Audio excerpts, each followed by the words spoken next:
ఆంధ్రప్రదేశ్లో ప్రభుత్వ పాఠశాల ఉద్యోగాల కోసం ఎదురుచూస్తున్న వాళ్లకు ఒక మంచి వార్త. ప్రభుత్వం తాజాగా పెద్ద ఎత్తున నాన్ టీచింగ్ పోస్టుల భర్తీకి ఒక నోటిఫికేషన్ ఇచ్చింది. సో, ఈ అవకాశం ఏంటి, దీని పూర్తి వివరాలేంటో ఇప్పుడు మనం వివరంగా తెలుసుకుందాం. అసలు ఈ నోటిఫికేషన్ ఎంత పెద్దదో చూడండి. రాష్ట్రవ్యాప్తంగా మొత్తం 1095 ఖాళీలు. అదండి సంగతి. ఇది నిజంగా చాలా పెద్ద అవకాశం, ముఖ్యంగా ఉద్యోగం కోసం చాలా కాలంగా ప్రయత్నిస్తున్న వాళ్లకి. ఇక్కడొక చాలా ముఖ్యమైన విషయం గమనించాలి. ఈ ఉద్యోగాలన్నీ కూడా కేవలం మహిళల కోసమే. విద్యారంగంలో కెరియర్ మొదలుపెట్టాలనుకునే మహిళలకి ఇది నిజంగా ఒక గోల్డెన్ ఆపర్చునిటీ అని చెప్పొచ్చు. సరే, మరి ఇంతకీ ఏ ఏ పోస్టులున్నాయి, అందుబాటులో ఉన్న ఆ నాన్ టీచింగ్ ఉద్యోగాల వివరాలేంటో ఇప్పుడు చూసేద్దాం. ఈ పోస్టులన్నిటినీ కస్తూర్బా గాంధీ బాలికా విద్యాలయాలు అంటే కేజీబీవీ స్కూల్స్లో భర్తీ చేస్తున్నారు. వీటిని 2 రకాలుగా విభజించారు. ముందుగా టైప్ 3 కేజీబీవీ స్కూల్స్లో ఇక్కడ మొత్తం 564 ఖాళీలున్నాయి. వీటిలో vocational, computer instructors, ANM, accountant, attender, cooks ఇలా చాలా రకాల పోస్టులున్నాయి. ఇక రెండోది టైప్ 4 కేజీబీవీ స్కూల్స్. ఇక్కడ 531 ఖాళీలున్నాయి. వార్డెన్, పార్ట్ టైం టీచర్, చౌకీదార్, హెడ్ కుక్, అసిస్టెంట్ కుక్ ఇలాంటి పోస్టులు ఈ కేటగిరీ కిందకు వస్తాయి.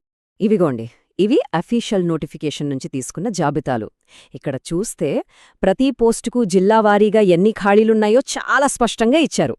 ఉదాహరణకు ఆ టైప్ 4 లిస్టులో చూడండి, రాష్ట్రవ్యాప్తంగా 86 వార్డెన్ పోస్టులు, 122 పార్ట్ టైం టీచర్ పోస్టులు ఉన్నాయి. సో ఈ టేబుల్స్ చూస్తే అప్లై చేసేవాళ్లకు వాళ్ల సొంత జిల్లాలో వాళ్లకు ఆసక్తి ఉన్న పోస్టుకు ఎన్ని వేకెన్సీస్ ఉన్నాయో ఈజీగా తెలిసిపోతుంది. మరి ఈ ఉద్యోగాలకు అప్లై చేయాలంటే అర్హతలేంటి, ఎవరు అప్లై చేయొచ్చు, ఆ ముఖ్యమైన అర్హతలేంటో చూద్దాం రండి. మనం ముందే మాట్లాడుకున్నాం కదా, ఇవి కేవలం మహిళలకు మాత్రమే. ఇక ఏజ్ విషయానికొస్తే జులై 1, 2025 నాటికి 18 నుండి 45 ఏళ్ల మధ్యలో ఉండాలి. అయితే కొన్ని కేటగిరీల వారికి ఏజ్ రిలాక్సేషన్ కూడా ఉంది. ఎస్సీ, ఎస్టీ, బీసీ, ఈడబ్ల్యూఎస్ కేటగిరీల వారికి 50 ఏళ్ల వరకు, అదే ఫిజికల్లీ ఛాలెంజ్డ్ అభ్యర్థులకైతే 52 ఏళ్ల వరకు కూడా అప్లై చేసుకునే అవకాశం కల్పించారు.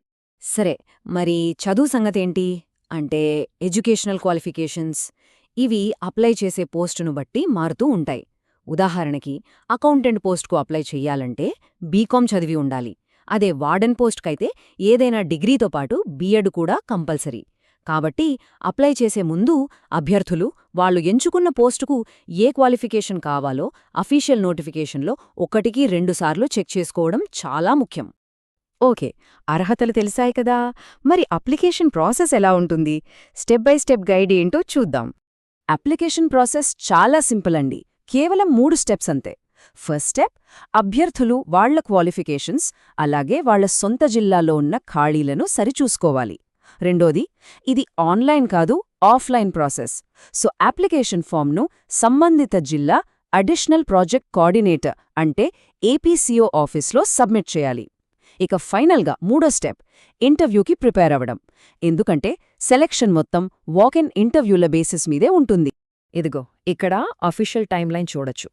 ఈ షెడ్యూల్ ప్రకారం ప్రాసెస్ మొత్తం జనవరి 2, 2026న జిల్లా స్థాయి నోటిఫికేషన్ రిలీజ్తో మొదలవుతుంది.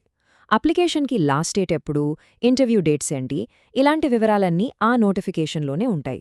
కాబట్టి ఆ తేదీని గుర్తుపెట్టుకుని లోకల్ అనౌన్స్మెంట్స్ ఫాలో అవుతూ ఉండాలి.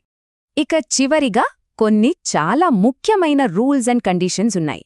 అప్లై చేసే ప్రతి ఒక్కరూ వీటిని ఖచ్చితంగా తెలుసుకోవాలి. ఇది చాలా చాలా ఇంపార్టెంట్ పాయింట్.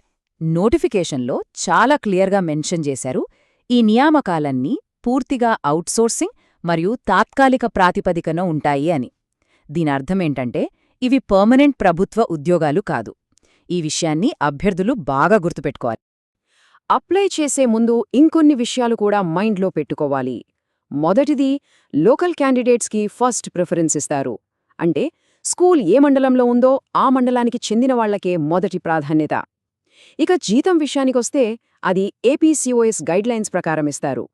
ఇంకో ముఖ్యమైన విషయం, ఈ జాబ్లో చేరాక దీన్ని పర్మనెంట్ చేయమని అడిగే హక్కు ఉండదు.